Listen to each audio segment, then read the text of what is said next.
There's a program to help victims of domestic violence move on with their lives by concealing their address. It's been in place for several years, but officials want to spread the word about it to victims in Western Massachusetts who might not realize it's available to them.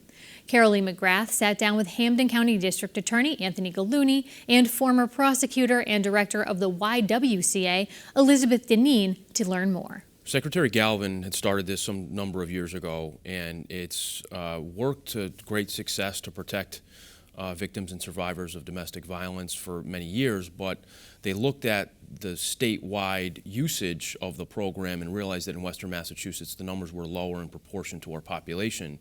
So Secretary Galvin contacted Liz at the YWCA and me to make sure that this is being promoted and people are aware of this program, because it can really help save lives, and that's why we're all joined together to promote this and to be a part of it. I have members of my office who are trained to identify people who could take advantage of this program, and it essentially allows for an address system that protects the real address of a domestic violence survivor or victim. And in order to take advantage of the program, the person essentially applies. It goes through a screening process at the Secretary of State's office, and then essentially a proxy address is created, and the real address for all legal and other in purposes is kept private. So all mail would go to this proxy address, and then the mail would get to the person by way of the Secretary of State's office. So like the RMV or any other public records would have the proxy address? Correct. Okay. How important is this for you as a director of the YWCA to encourage people to take advantage of this program? It's very, very important, because it enables women to restart their lives. So often when people are engaged in domestic violence relationships, the abuser is unrelenting in their pursuit of the person that they're abusing. So very often when people come to the YWCA, either through community outreach to receive counseling, or they come to the Y to be a resident of our domestic violence shelter, or come to the Y to be a resident of our supportive housing units, they are still trying to get away from the person who has abused them. So one of the things that we're trying to do is avail them to this opportunity so that they can relocate. Once they get on their feet, once they get some counseling, once they get some opportunities to find employment, find permanent housing, this is a deterrent from their abuser finding them and keeping the abuse ongoing. It also is wonderful for their children because they get to start afresh too. But they have to always be thinking to themselves and looking over their shoulder. Like, yeah, this is going to work for now. You mentioned a deterrent, which is true, but they have to be thinking, at some point, this guy is going to find me. How do you help them deal with that as they're trying to rebuild and restart their lives in a new place? That's a great question. Part of what we're trying to do at the YWCA is help people rebuild their entire life. So we offer counseling, we offer economic empowerment classes so that people can take control of their finances, because typically their abuser has taken control of all the money in the relationship. And then we encourage people to either go back to school, to get a job, or to do both. And once they kind of get on their feet, the next step is trying to find permanent housing for them. And for some people, it is important for them to leave the area, either to go to a different state or go to a different part of this state. So there's a lot of distance put between them and their abuser. So a lot of survivors,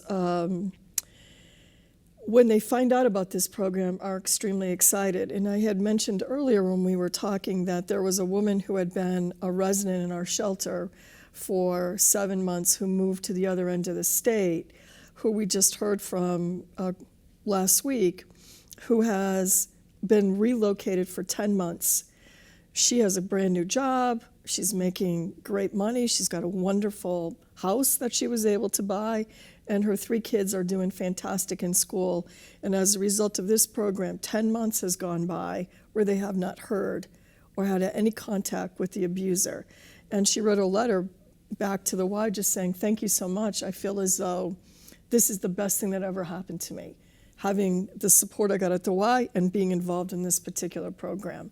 So I think there's a lot of success stories out there. There are, and if I can answer the question too, from my perspective, that's really where our partnership comes into play, the Hampden District Attorney's Office and the YWCA, because at those initial stages, when you talk about the separation and the safety of the victim and the survivor, really that's where my office comes in and does its job with respect to legally promoted safety, whether that's a restraining order or some other protection, legal protection, and then furthermore, potentially a prosecution. And my office has worked very hard to create a system in which we really provide services, but provide appropriate and skilled prosecution around these very unique kinds of cases that really in many ways are very threatening and very serious. So we have created a domestic violence unit throughout my office of specialized prosecutors and victim witness advocates who work very closely with victims and survivors of domestic violence, but work very hard on these prosecutions to ensure offenders are held accountable and they stay away from the people they're abusing, and we break that domestic violence cycle. Right. I think people, though, must be, and I'm sure you've encountered this, absolutely terrified to report any of these abuses, because you had mentioned restraining orders, and I know that people will say, well, gee, that's a piece of paper. If this guy gets out, he's going to come back and find me. Obviously, this program is going to help, deter that. But how do you work with victims, to go to the police or to report what's happening to them?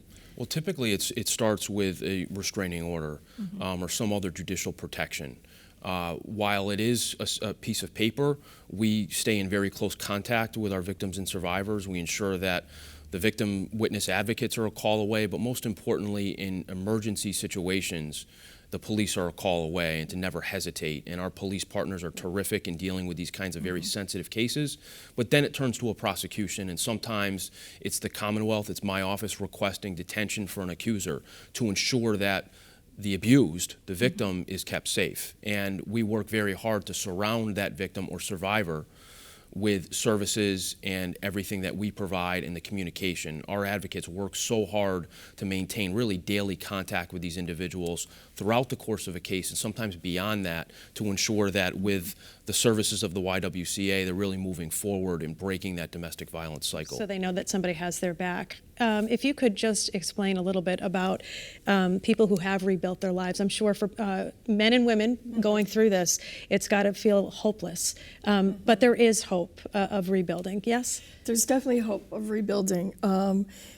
One of the things that's been great is during the course, I've been at the Y almost 3 years now, and we have had some of the women who have succeeded come back and talk to the women who are in the present situation of feeling disillusioned, disempowered, etc. And one of the things that's been wonderful is for them to be able to hear there is success, there is a life after this. Yes, you have to put the work into rebuilding, and if you choose to pursue prosecution, that's another form of protection, because the more you do to hold that person accountable for their abuse, the less likely they are eventually to come after you, especially if you can relocate.